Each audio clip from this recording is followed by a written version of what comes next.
para gastar, como ele não pediu, né? Prazer, pessoal.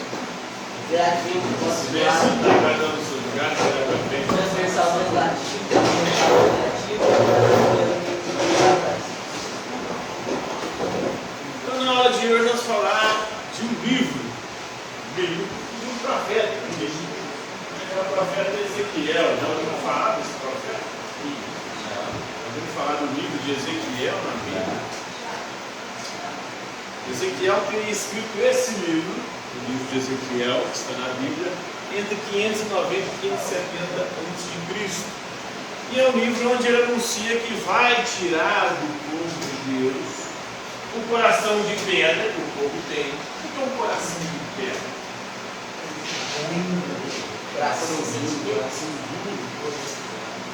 Coração que não deixa o amor de Deus e transformar a vida do indivíduo. Porque quando o amor de Deus entra no nosso coração, segundo a teologia bíblica, a nossa vida é transformada, o nosso ser por inteiro e completo é transformado. Mas com o coração de pedra não há possibilidade do amor de Deus. Seu coração está duro. Não está duro, não tem que entrar. Então, tirarei de vocês o coração de pedra, lhes darei um coração de carne. É a principal profecia de Ezequiel. Ele estava profetizando ali no período em que o povo de Deus estava no exílio da Babilônia, no cativeiro, subordinados, escravizados. Ele foi contemporâneo de Jeremias. Quando Jeremias estava ainda em Jerusalém, Ezequiel estava já na Babilônia. E ele vai anunciar que o povo de Deus será restaurado, mas não sem antes passar por muitas tribulações, ou pagar, ou ser castigado por aqueles pecados que levaram eles até o exílio. Então o povo de Deus permitiu que fossem exilados, ou Deus permitiu que o povo de Deus fosse exilado, justamente por conta do pecado, principalmente o pecado da idolatria. O que é idolatria? Adorar outros deuses, falsos deuses. E naquele contexto eles estavam adorando um Deus chamado Baal, que é um Deus muito famoso entre os babilônicos. Ele anuncia que o povo será restaurado. Ezequiel foi um sacerdote do templo de Jerusalém. Ele foi exilado na Babilônia junto com o povo. É um profeta do Senhor. Ele foi indicado pelo próprio Deus. Deus disse que, Deus ordenou a ele, numa das visões que ele teve, ordenou que ele comesse o rolo, o pergaminho. O que representa o rolo, o pergaminho? A palavra de Deus. Porque na época não era livro, eram rolos, a palavra de Deus estava em rolos, em pergaminhos. Então, ao comer aquele rolo, aquele pergaminho, ele estava digerindo a palavra de Deus, para que depois ele pudesse comunicá-la e assim orientar os exilados, aqueles que estavam ali em cativeiro na Babilônia, depois que os babilônios, Nabucodonosor, invadiu Jerusalém, destruiu o templo e levou o povo como escravo para a Babilônia. E ele é o personagem principal do livro do profeta, Ezequiel, e tem também os israelitas, que é o povo de Deus, é o povo escolhido de Deus desde Abraão. Então vive agora no exílio na Babilônia, na Mesopotâmia, na terra entre os rios Tigre e Eufrates. Dois rios ali onde está a Babilônia, que é a terra hoje, a terra considerada a terra santa. A terra, inclusive, Deus havia prometido a Abraão, em Canaã, a terra onde jorraria leite e mel, e onde Abraão teria uma descendência tão numerosa quanto as estrelas do... Então ele aponta ali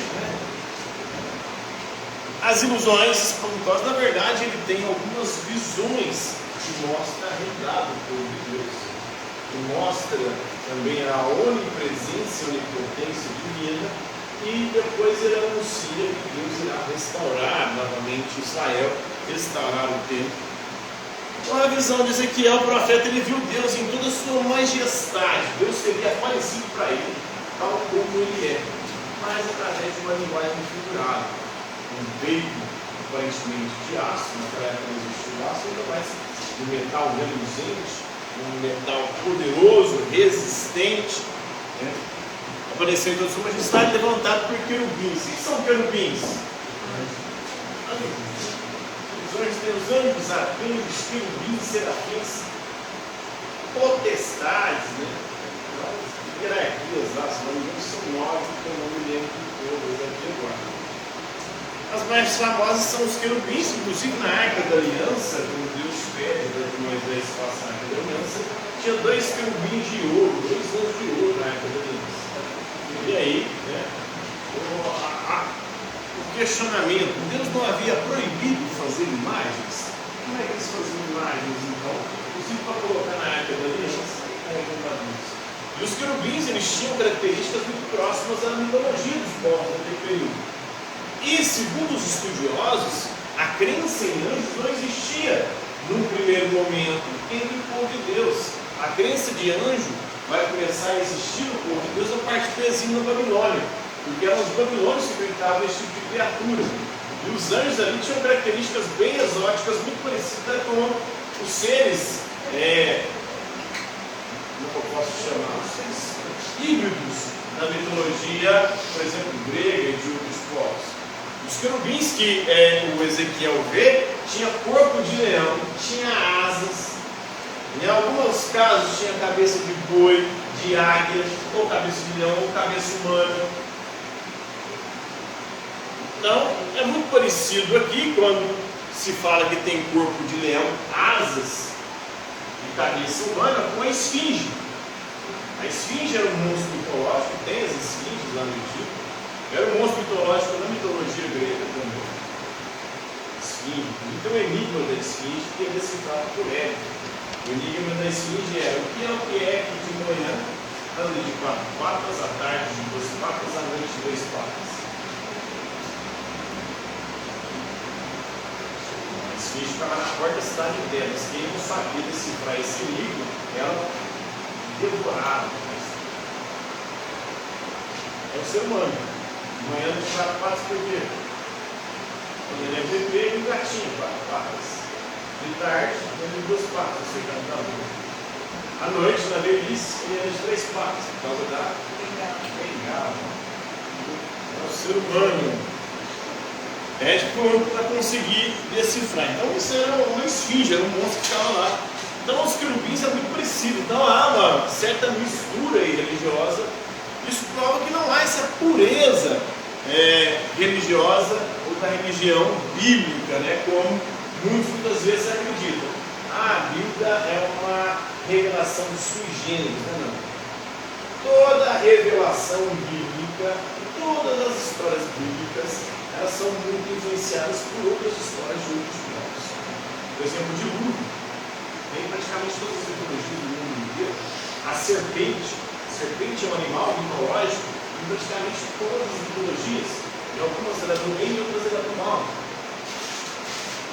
Tem as serpentes lunares, tem serpentes de várias formas das mitologias. Então há sempre uma influência entre as várias mitologias, das várias religiões, nessas crenças. Esse primeiro homem, a primeira mulher, tem praticamente em todas as mitologias, em muitas, inclusive, o homem é feito de barro, em outros o homem é feito de madeira, depende da mitologia.